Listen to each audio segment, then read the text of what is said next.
Hello friends, and welcome to Escaping the Mouse with your host, me, Breck Rowell. Alright, it's Saturday, so you know what that means. It's another restaurant vlog.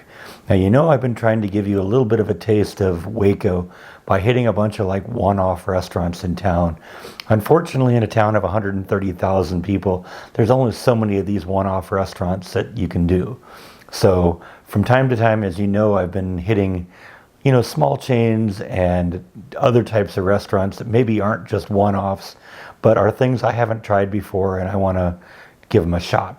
We're going to do that today. We're going to visit a place called Longhorn Steakhouse. Now, they pretty much are all over the country as far as I can tell, and even in Puerto Rico. But they have kind of an interesting story. They started in 1981 in Atlanta, Georgia. And initially, they weren't really doing that well from a business standpoint. But in the winter of 1982, they had a freak snowstorm in Atlanta. And a lot of the places of business were shut down because of it. And there were a lot of stranded motorists and stuff like that. And they all kind of went to the Longhorn Steakhouse in Atlanta and learned about the place and discovered how great it was, and word kind of began to spread. And now they have, like I said, restaurants all over the country. It sounds like a really good place. As you know, I have a job interview today in a few hours, and so I kind of want to get filled up now and deal with that so I don't have to think about food until after the interview. So let's go and check this place out. This is just a few miles from here, and we're going to go see what Longhorn Steakhouse is all about. Let's go. All right, here we are out in front of Longhorn Steakhouse. Now, one of the things I noticed that they seem to do a lot in Texas is when you have a restaurant, they'll be blasting the music that's inside at really high levels outside. And so I'm kind of having to talk a little bit to drown all that out. And I'm hoping the music won't be that loud inside because that's going to result in maybe potential copyright hits.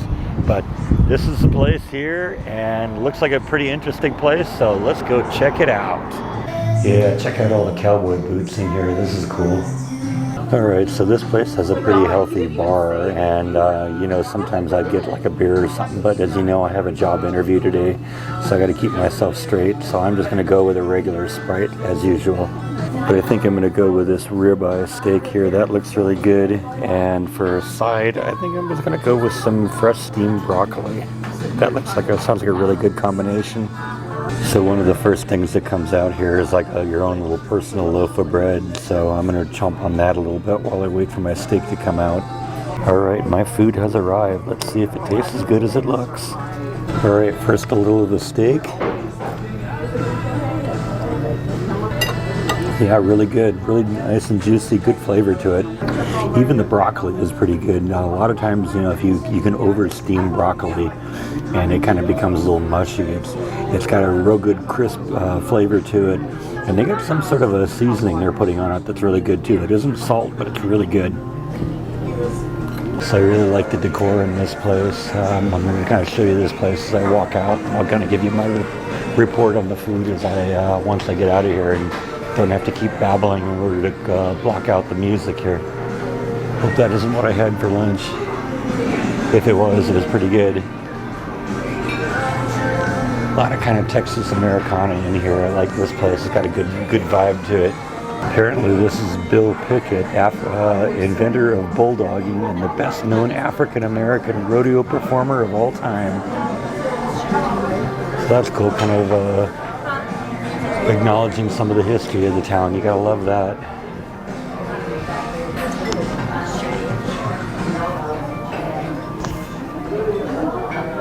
And let's kind of saddle up here on the wall. Gotta love that chandelier up there. That's pretty cool. Yeah, this is a nice place in here. I like all the ironwork along the rails here. That's really cool. They spent some time decorating this place. Yeah, check this thing out. Very nice. All right, so final word on this. The food was really, really good. I always love a good steak. The steak had very good flavor to it. It was nice and juicy. I love the broccoli. Like I said, it was steamed well. It wasn't over steamed, so it became mushy. It had kind of a nice little crunch to it. I also kind of liked the whatever it was they seasoned it with. It kind of had a lemon flavor to it. So I don't know if it was like a lemon salt that they applied to it or whatever, but it was really good. The only comment I have is it was a little on the pricey side.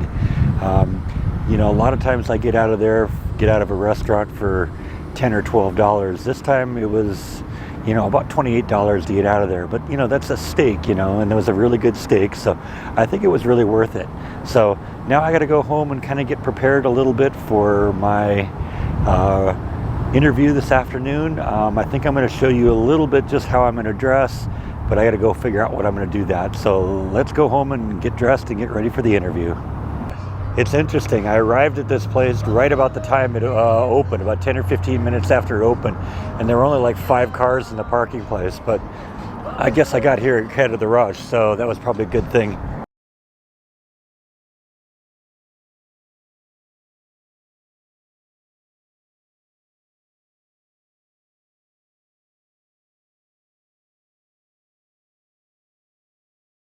All right, it's been about 2 hours now, and I'm back from the interview. This was an interesting experience. It wasn't like many interviews that I've been a part of in the past. Usually interviews are like a one-on-one type of thing with, the interviewee and the interviewer. In this case, it was a group interview with 2 managers talking to 7 of us, so we're all applying for the same position. And my understanding is there's 2 more groups that still have to be interviewed, but that they are interviewing for multiple positions. So, that increases the odds that, some of us, maybe a couple of us, will get the position. So it was also kind of different. A lot of times, the interviewers want to ask you questions like, give me an example where you've dealt with, an issue where you had to get consensus between different people to get something done, or deal with a person that wasn't, doing something right, or, that kind of stuff. This was more interview questions like ethical things.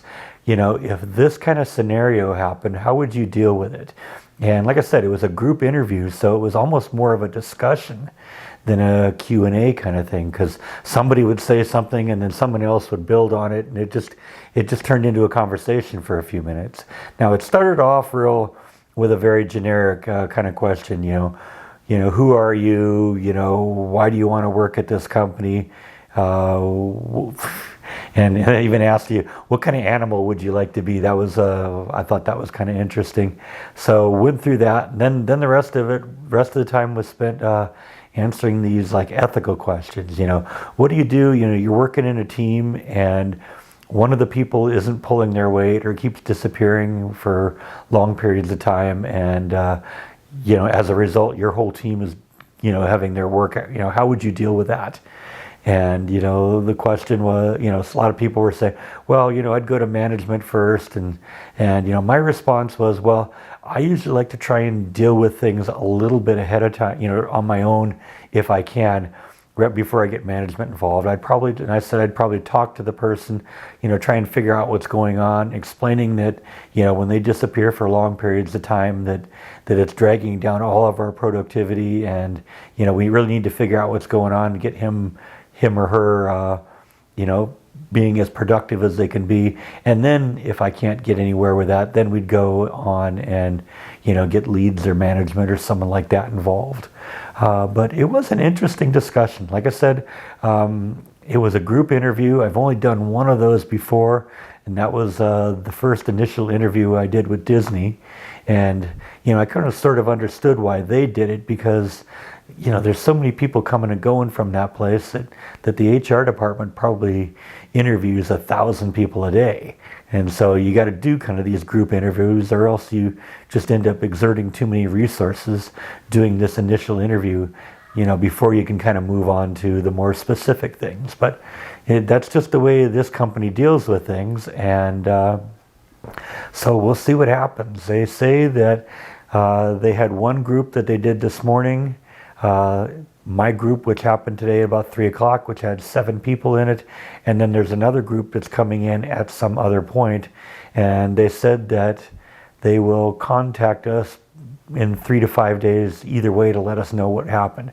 Now, apparently they do everything via email, so I won't get a telephone call. I'll just get a yes or no interview, or yes or no email. So we'll just kind of hold, keep our fingers crossed and see what goes on. If I do get called back, there's going to be 2 more levels of interview, because I have to interview with another level of management and then ultimately the general manager of the company. So, it's working well. And we'll see what happens. I did dress more casual this time, and all of the rest of the people who were in that interview were also dressed very casually also. So I didn't stand out like a sore thumb being dressed in a suit and tie. I think that was a good choice to do that, and we'll probably continue doing that, assuming that this one doesn't pan out. One of the questions they did ask is if I would be interested in other positions if this one didn't pan out. And I said, yes, absolutely. It's a graveyard shift, but I'll take any shift I can get, if it's a good, solid, reliable job. So anyway, I think it went well, and we're going to see what happens next. I'll definitely keep you in the loop.